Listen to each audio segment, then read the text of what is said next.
Si Vice President Sara Duterte daw ang iboboto ni Tito Sotto sa 2028. Nung napanood ko ang video na yan, akala ko sa Itbulaga ang palabas na yan. Yun pala, sa Senado. Seryoso, Soto? Si VP Sara talaga? Alam naman naming lahat nakaraan. Atat na atat ka sa impeachment kay VP Sara. Tapos ngayon, ito yung pinagyayaw mo. Alam nyo na ba? Sa bagay, alam nyo. Na lamang si VP Sara. Para safe ba? Sabihin, iboto ko si VP Sara. We, di nga. Ang mga nagkomento dyan, akala nila, nanood sila sa Itbulaga. Ito, ang sabi niya ha. Tingnan natin yung reaksyon sa pagmumukha niya. Kung nagbibiro ba siya or seryoso dito sa pinagyayaw-yaw niya. Nothing to do with the proposal for any elections of Sara Duterte in 2028. For all you know, I might vote for her. Oh, Di ba? talaga? Well, this is a way of Nabisto kasi, seconding nabisto. the motion of Senator Zubiri. First of all, the presentation or what we call the editorial video that we witnessed, yes. I would like to take exception of my being mentioned there. Parang lumalabas na parang lahat ng narinig nila or nakipag-meeting sa akin ang speaker o kung sino pa, parang pumayag ako. Sana tinanong nila yung source nila, pumayag ba ako? At least totoo na Yung nag-meeting mga kayo. binabanggit na idea, I did not even mention it to any member of the Senate.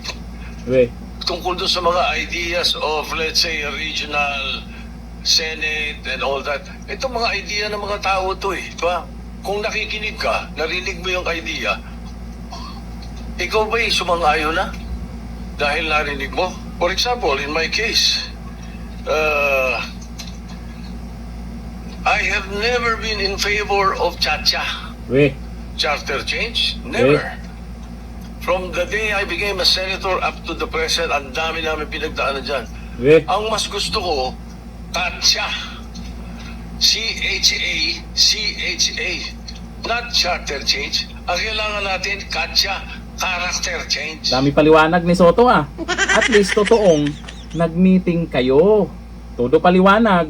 Sabay baka daw iboto pa si VP Sara. Ako, yung paliwanag, yung pinagyayaw-yaw niya dyan sa Senado, baka nakalimutan niya. Senador siya. Wala siya sa Itbulaga. Yan lang naman ang payag ni Senator Tito Sotto habang nililinaw niya na wala siyang kinalaman sa mga aligasyon. Todo tanggiya.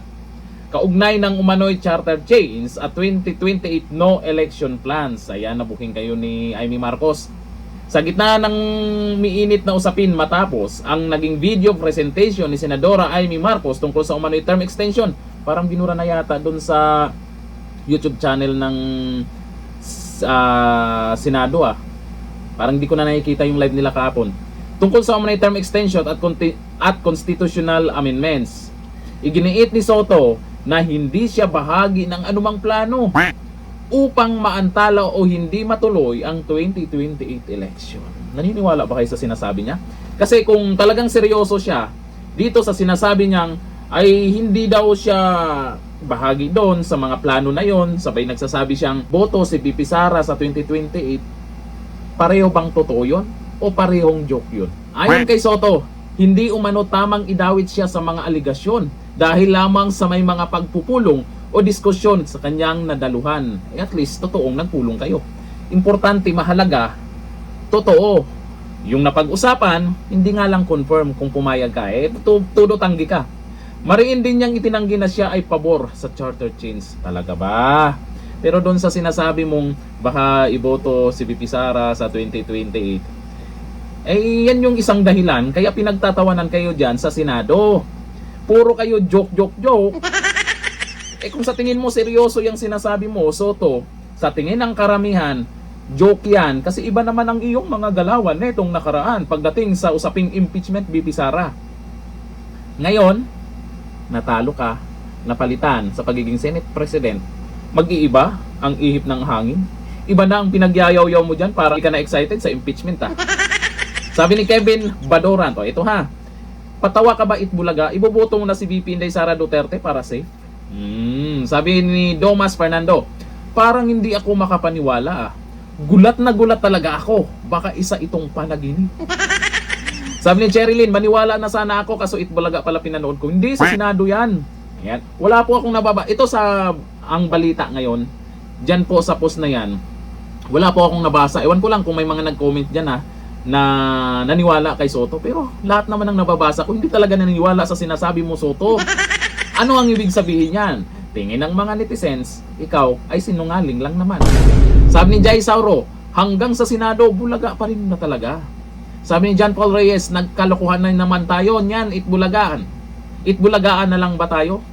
Walang naniniwala sa iyo, Soto. Sa isa na naman, pag nagsasalita kayo dyan sa Senado, yung katotohanan.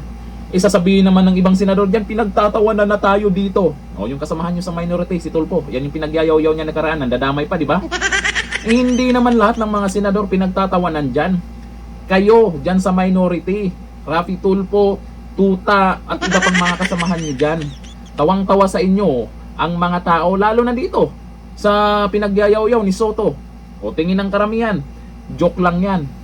Hindi talaga naniniwala ang taong bayan na iboboto niya si VP Sara. Itbulaga lang daw yan, oh. Yan ang malaking kalokohan. Sabi lang niya yan. Sabi ng iba, para safe ba? Mukhang ramdam na nila na malabong ma-impeach si VP Sara. Kaya yung pinagyayaw sa Senado, hinay-hinay na. Todo tanggi doon sa inilabas na video ni Amy Marcos ha. Nako, mukhang maganda na yung nangyayari dyan sa Senado. Mukhang nagkabulagaan na. Nabulaga sila nung nakaraan. Pagpunta ni doon kay Bato de la Rosa. Ngayon, nabulaga na naman sila ngayon. Sa video ni Amy Marcos, nako, may mga susunod pang bulagaan na mangyayari dyan. Abangan natin yan. Hanggang dito na natin. Bye-bye.